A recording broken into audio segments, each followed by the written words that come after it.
Deeds here. Again, thanks for tuning in. This is another day. A lot of times we get busy.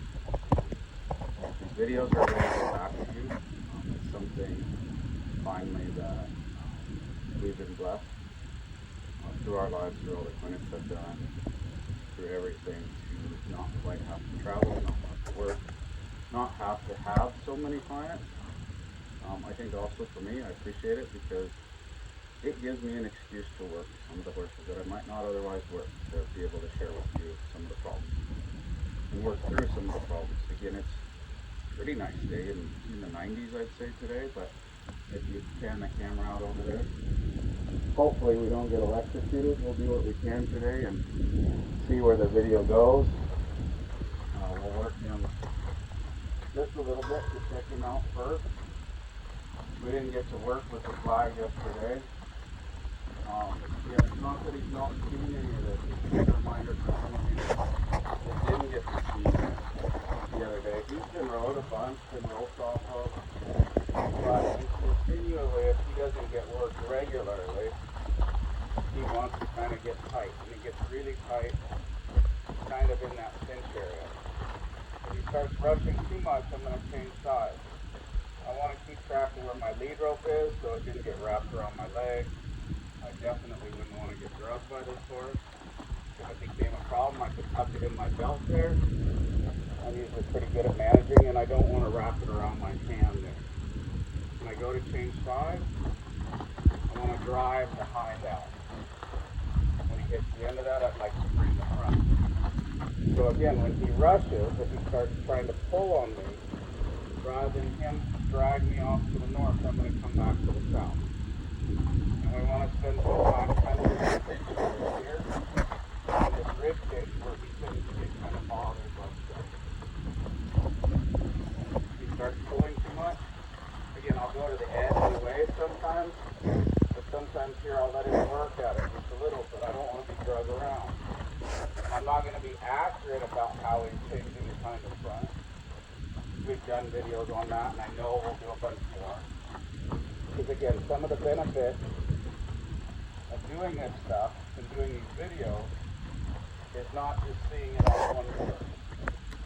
It's getting to see it on horse after horse after horse. And we'd like to kind of go until he's kind of not so worried and tight in through this area. I don't know if you can see it, but I've worked out and worked off with his thumb. But he's got a bunch of old fur tracks down his belly that kind of came and really scarred his review. Kind of been spurred above here, this belly area. So, he's kind of gotten a little sensitive with some of that. I think scar tissue in there. Maybe we'll kind of try to get a close up on it. Sometimes it's just fully valid. And it's on both sides, so you can especially see it when he's kind of rounder than when he's flat, when he's kind of moving that rib cage out, and whenever he's straight. I'd like to stay there if I could, if he's not too bothered. And I guess that depends, that's a little different for anybody, but he's not really pulling on me much there. When he settles, I'll come away. And I'd like him to be okay and be able to tolerate that. So, and again, this is just some preparation. That was really nice that time. His skin is all soft there, it's not hard. So that might be a place where we can start this out. Again, we don't want to, not because of the storm. I would never let a storm kind of dictate my ride there, because I can ride in the rain. But if you can kind of zoom in there, you kind of see those little wells in there.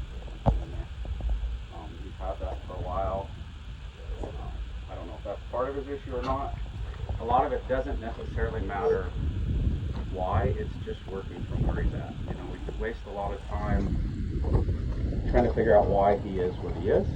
Again, he's a good horse, and really, once he's freed up, he's one of the gentler ones we have. So to me, it's again just trying to take him back to those kindergarten stages to get him a little more peaceful from the beginning, because there is times when we've had to go get cows that have been scattered out on the road, and it's nice to have a horse you can just grab and go run. But him, he might be in a bronc ride for about the first half hour, so it'd be better to kind of not have to go through kindergarten for an hour, or have to save your life when you have to rope a cow inside the road with a Mercedes coming by. So again, he's good to saddle, but he gets tight in this area. I'll try to support him with that hand if I can, but he may have to move around a little. And I'm not trying to make him a prisoner or make him a dancer, but I want him good to stand and comfortable about it. The saddle pad's a lot easier to pack. I'm packing my saddle around everywhere. So again, I'll have to recheck him out once I get the saddle. He just waits there a little bit. It's not great. Again, we could spend a bunch of time on that, and we will, for some rides. And honestly, if he's had so much trouble lately, if he didn't kind of have that step or that worry, like with the flag there, it's not a bad place to stop on a day, because he does get so troubled there consistently. But he did get kind of worried there, so we just as soon go on a little bit further. And I wouldn't stop there every day, obviously. But if it was a day where he's been tight and I didn't need him, and I kind of rubbed him there and he started out by not flinching, it wouldn't be a bad idea just to stop and quit him. Because again, I want to take the pressure off, take everything away when he's doing good, not when he's in trouble there.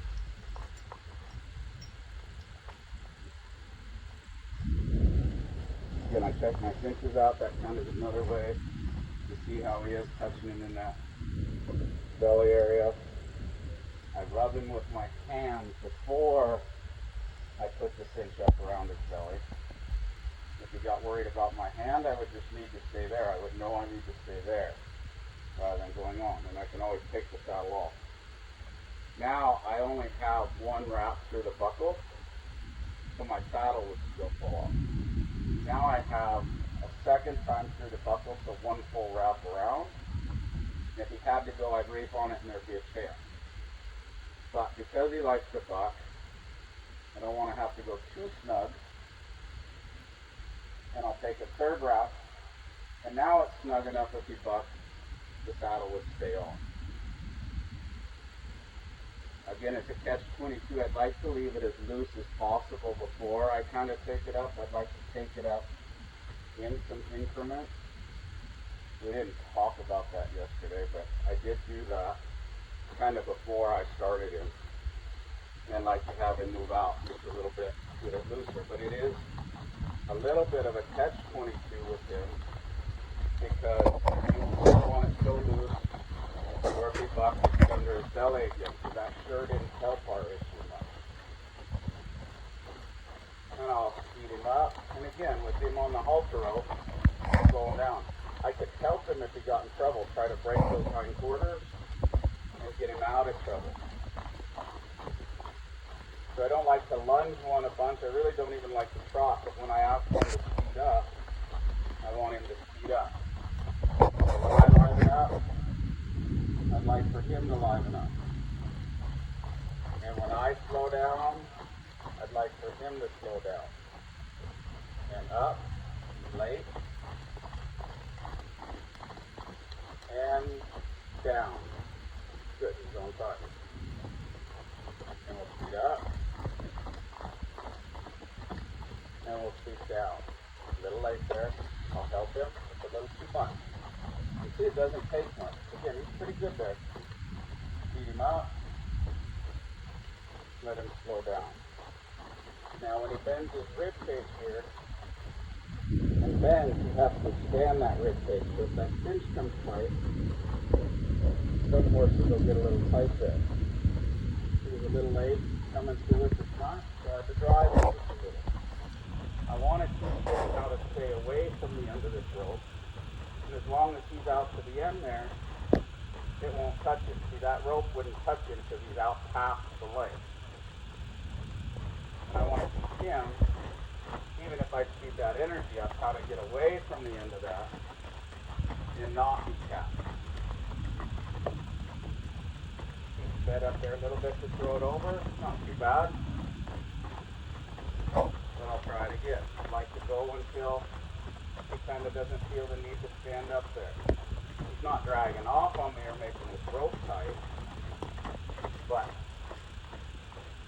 if I didn't ask my horse to go faster, I'd slow him down. I want him to realize there's a difference when there's no energy in me and I just lob this up, or for that matter, swing this around. He has a tendency, again, being ex-rope horse, to want to blast off there sometimes when you go to rope. If he speeds up, I'll just bend him and take that hindquarters away a little and slow him down. Switch the hind out. Now the front. Pet him, you put me right on that shoulder, right at that balance point. I kept rubbing him in that cinch area. Now the warm one's free. Again, if we had to, we just would free him up a little bit and ride and keep trying to ride. But I like to see, and especially we're kind of going back to kindergarten, how would it be if I had to hurry? I just had to move out. We'll talk more about how I would go out if I was tight if he was riding when we do some riding videos. I like it that he kind of wanted to stay with me. He's going to have to leave here. But I do a lot of putting them on, and if you're not careful, you'll put them on, go to them and pet them, and they never learn good to kind of stay with you there. He's not coming forward, so I'm going to keep working around until I can get that right front foot to start getting forward there. There we go. Not great. And if he got stuck, and he didn't come and stay kind of with me here, and I could drive him out, but I'm not behind that shoulder in order to drive yet. It's perfectly fine with me if he did get stuck here and didn't want to kind of come forward.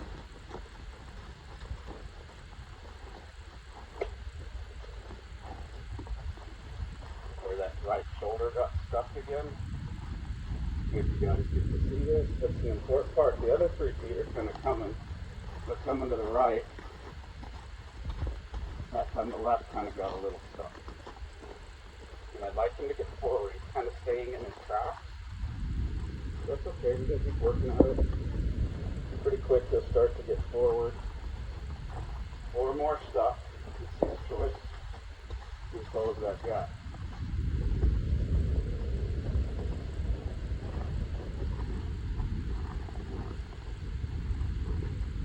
This way's not too bad, but we're getting a little stuck.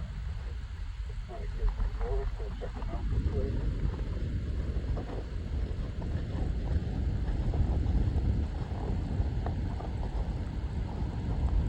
Now he's getting a little stuck. I don't want to chouse him. But I'd like him to put a little more effort in that. Might have to move him out and get him moving his feet a little more. But again, these are just some of those types of things that you would see here and know that there's some lack of freedom of movement just from before I start moving on. Doesn't mean necessarily that he's going to stop, but doesn't mean that he's going to be able to fight.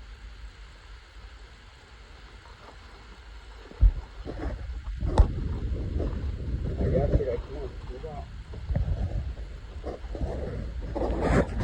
Clearer than yesterday. We're doing it 2 days in a row, so that helps. We'll get some videos as we do get it freed up again.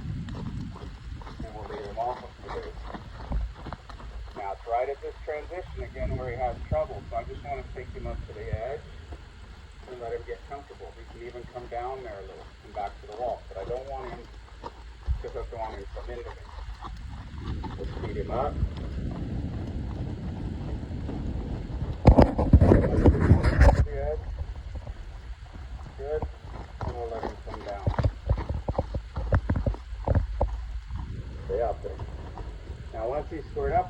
not going to drive him because he doesn't make plans to go.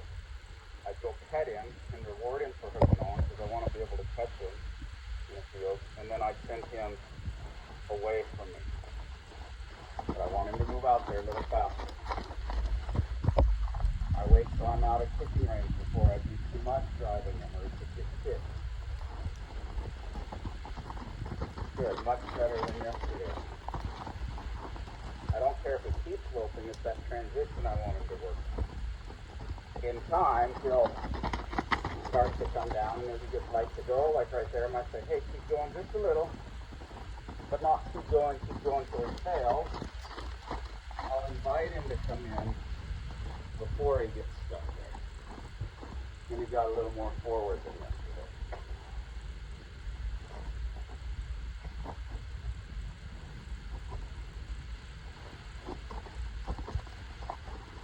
Speed him up. And I want him to work up to the lope.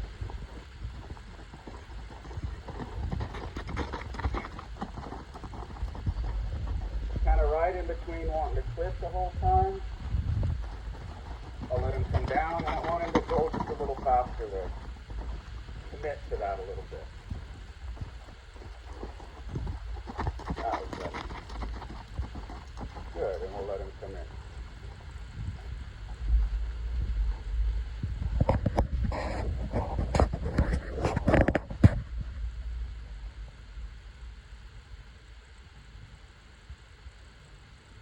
And I'm not sure how long that video's going. 16. That's a pretty good place to quit for there on him.